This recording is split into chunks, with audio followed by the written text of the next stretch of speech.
오늘 대림절 셋째 주일은 인권주일입니다. 인권주일은 교회가 인권의 의미를 되새기며 또한 세계 인권선언의 정신을 따라 살아가는 길이 어떤 것인지를 묵상하는 주일이라고도 하겠습니다. 인류는 두 차례의 세계대전을 20세기라고는 문명의 시대에 겪었습니다. 참혹하고 끔찍한 경험을 반성하면서 모두가 함께 지켜야 할 윤리적인 기준점을 마련할 필요가 있다 생각하여 이 헌장을 제정하였습니다. 세계인권선언은 침해받아서는 안 되는 인간의 권리와 자유를 30개의 조항에 담았는데 1조는 모든 인간은 태어날 때부터 자유로우며 존엄과 권리에 있어서 동등하다 하는 선언으로 시작됩니다. 인류는 이 선언에 담긴 인간의 존엄과 평등이라고 하는 가치를 실현하기 위해 노력해왔고 지금도 애쓰고 있습니다.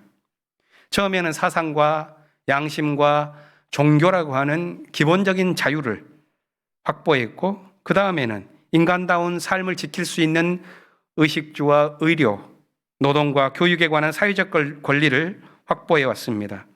그리고 지금은 더욱 보편적인 인도주의를 옹호하는 방향으로 진화하고 있습니다.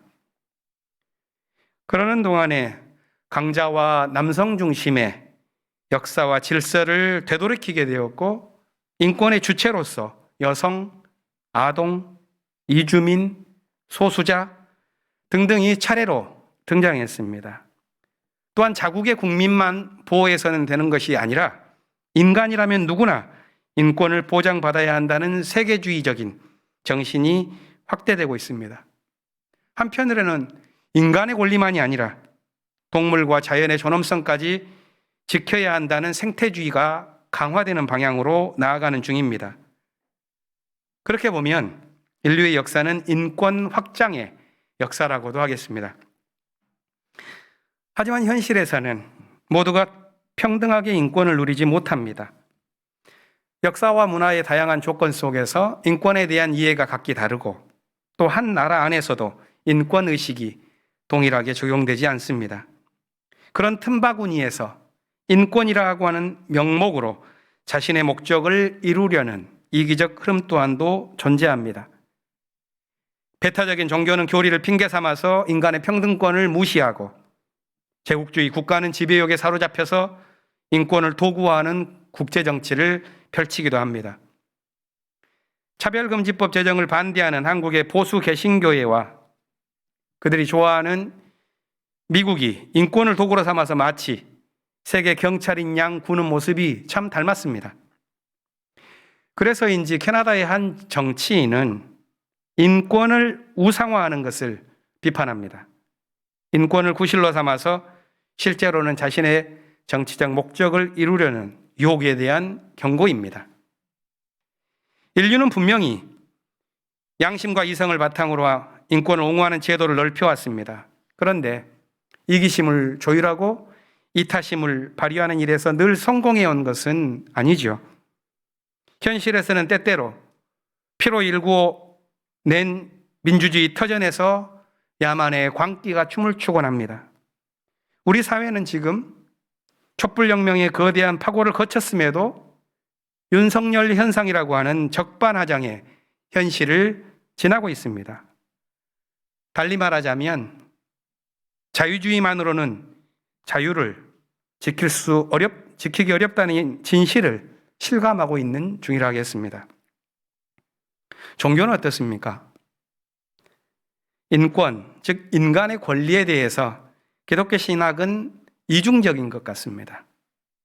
왜냐하면 기독교의 인간 이해가 양면적이기 때문입니다. 한편에서 인간은 하나님의 형상으로 이해되지만 또 다른 한편에서 인간은 폭력으로 타락한 죄인으로 고백됩니다. 따라서 인간이 누려야 할 권리는 한편으로 신성한 것으로 여겨지지만 다른 한편에서는 십자가에 이르기까지 철저하게 부인되는 것이기도 해야 한다는 것이 기독교의 이해입니다. 이런 양면적인 성격은 기독교가 인권 문제에 대해서 이중적인 태도를 취하게 만드는 원인이 되기도 했습니다. 하지만 그런 양가적인 모습이 인권을 또한 더욱 진지하게 대해야 하는 계기가 되기도 했습니다. 그래서 종교는 인권이 단지 법률과 제도로서 보장받는 것에 만족하지 않고 거기에 담긴 생명적 의미가 무엇인지를 더욱 깊이 성찰하고 갱신해가는 성격을 얻게 되었습니다. 예수께서는 율법의 조문 자체보다는 그 정신에 주목하라고 가르쳐 주셨고, 그래서인지 율법을 완성해야 한다고 말씀하시면서도 또한 동시에 허울뿐인 율법을 비판했습니다. 이런 맥락에서 기독교는 인권 문제에 대해서 한편에서는 긴밀하게 협력하지만 또 한편에서는 갈등과 긴장의 요소를 늘 갖고 있습니다. 1차적으로는 자유와 평등을 증진하기 위한 제도와 법적 공간을 넓히는 일에 협력합니다. 인권이 특정 계층의 전유물이 아니라 모든 시민이 누릴 수 있도록, 자국의 국민만이 아니라 모든 인간에게 적용될 수 있도록, 인간만이 아니라 자연 생물과 무생물에게까지 확대되도록 공간을 넓혀가는 일에 우리는 함께합니다.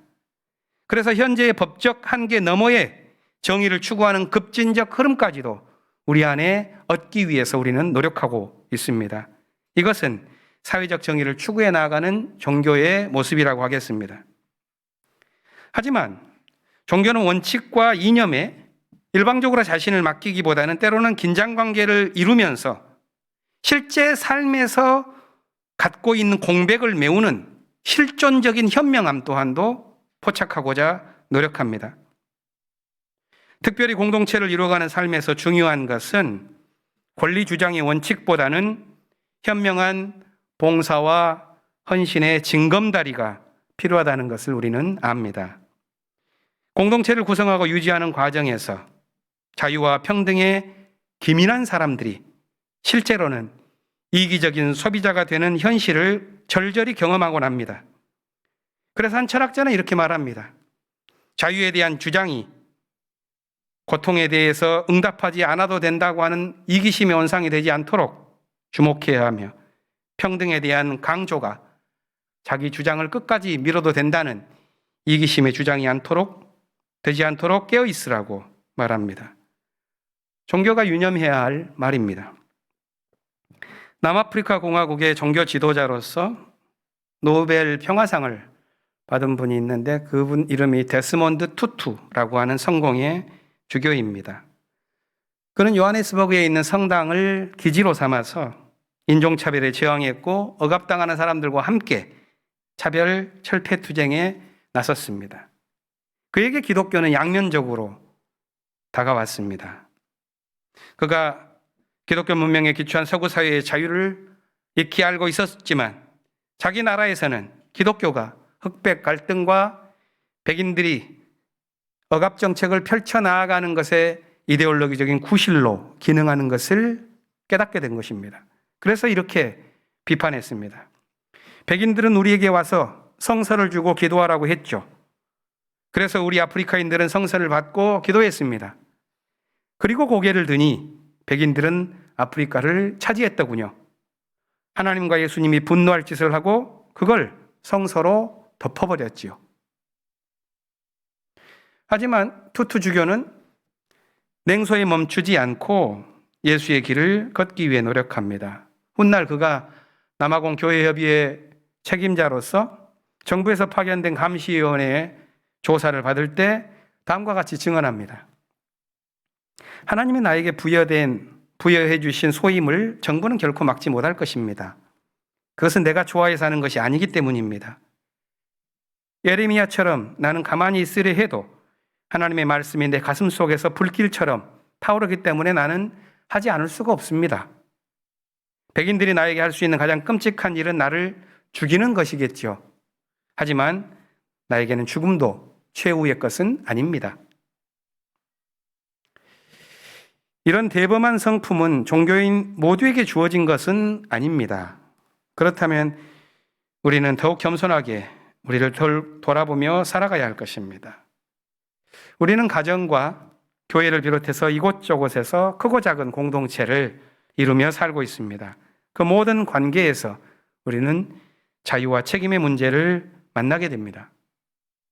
그리고 생명의 길은 항상 자기를 넘어서는 지점에서 열린다는 것을 배웁니다. 그것이 우리가 성서의 말씀에 귀를 기울이는 이유입니다. 오늘 제일 성서의 주인공 스바냐는 유대 왕조의 마지막 가능성으로 알려진 요시야 왕의 개혁 시기에 활동한 예언자입니다. 그는 모두 9개의 신탁을 넉 장의 두루마기에 담아서 전했는데 그 중에 8개는 앞에 나온 8개는 아주 혹독한 심판에 관한 이야기입니다. 그런데 마지막 한 개가 구원과 회복에 관한 신탁인데 오늘 본문이 바로 그것입니다.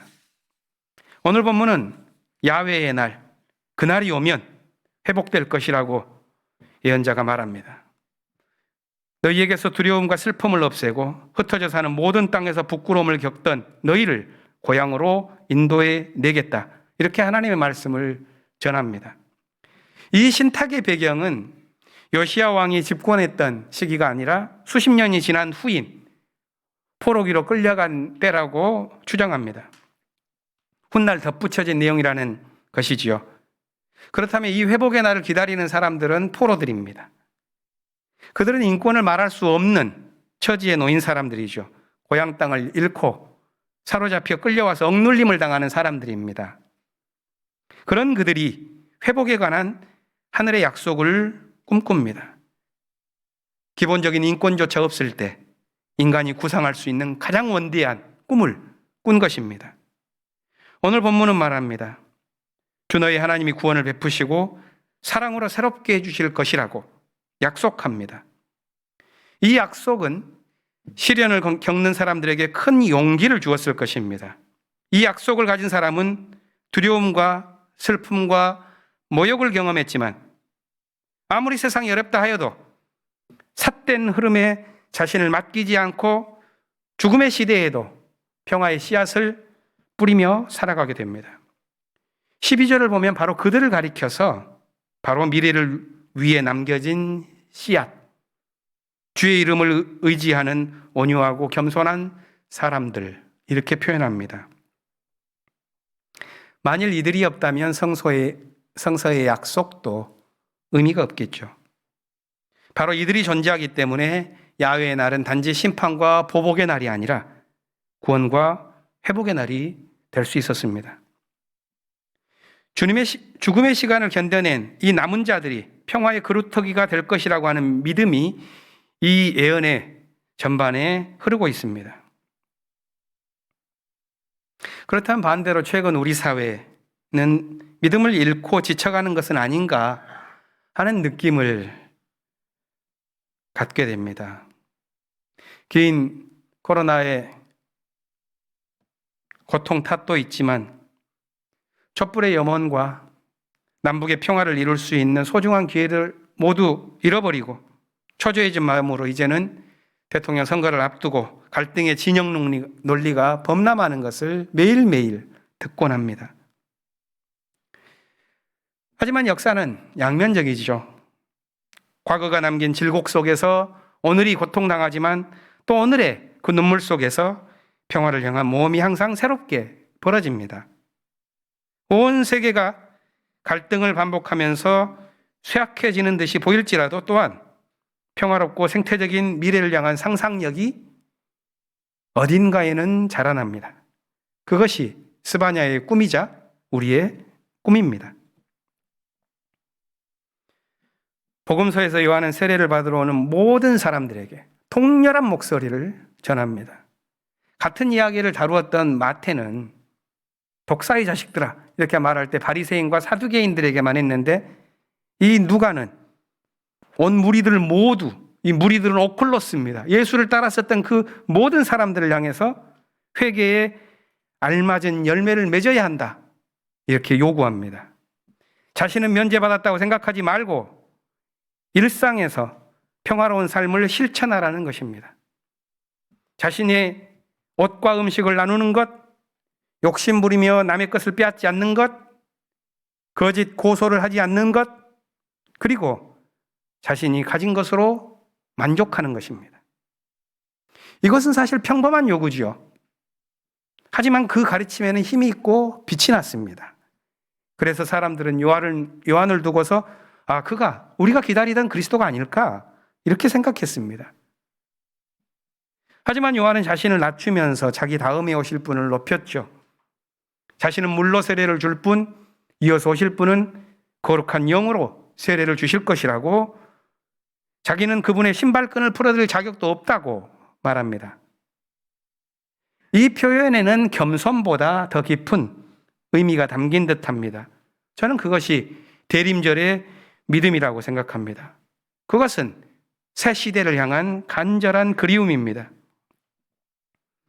본문은 요한이 사람들에게 많은 것을 권면하고 기쁜 소식을 전했다고 전하면서 마칩니다. 요한이 권면했던 그 많은 것들, 그가 전했던 기쁜 소식은 다른 것이 아닙니다. 회개의 열매를 맺는 것, 다시 말하여 믿음으로 삶을 지켜가는 것입니다. 요한 자신도 삶을 지켰습니다. 바로 뒤 이어지는 이야기를 보면 요한은 식민지 시대의 지도자로서 진실을 말하고 투옥당했고, 그렇지만 그의 믿음대로 자기 뒤를 이어 예수가 세례를 받고 하늘의 소리를 열어갑니다. 빌립보서는 바울이 보낸 우정의 편지입니다. 이 편지를 받은 교회는 바울이 유럽에 최초로 세운 신앙 공동체입니다. 바울은 그들을 격려하면서 이렇게 말합니다. 주님 안에서 항상 기뻐하십시오. 여러분의 관용을 모든 사람에게 알리십시오. 아무것도 염려하지 말고 감사하는 마음으로 하나님께 아뢰십시오.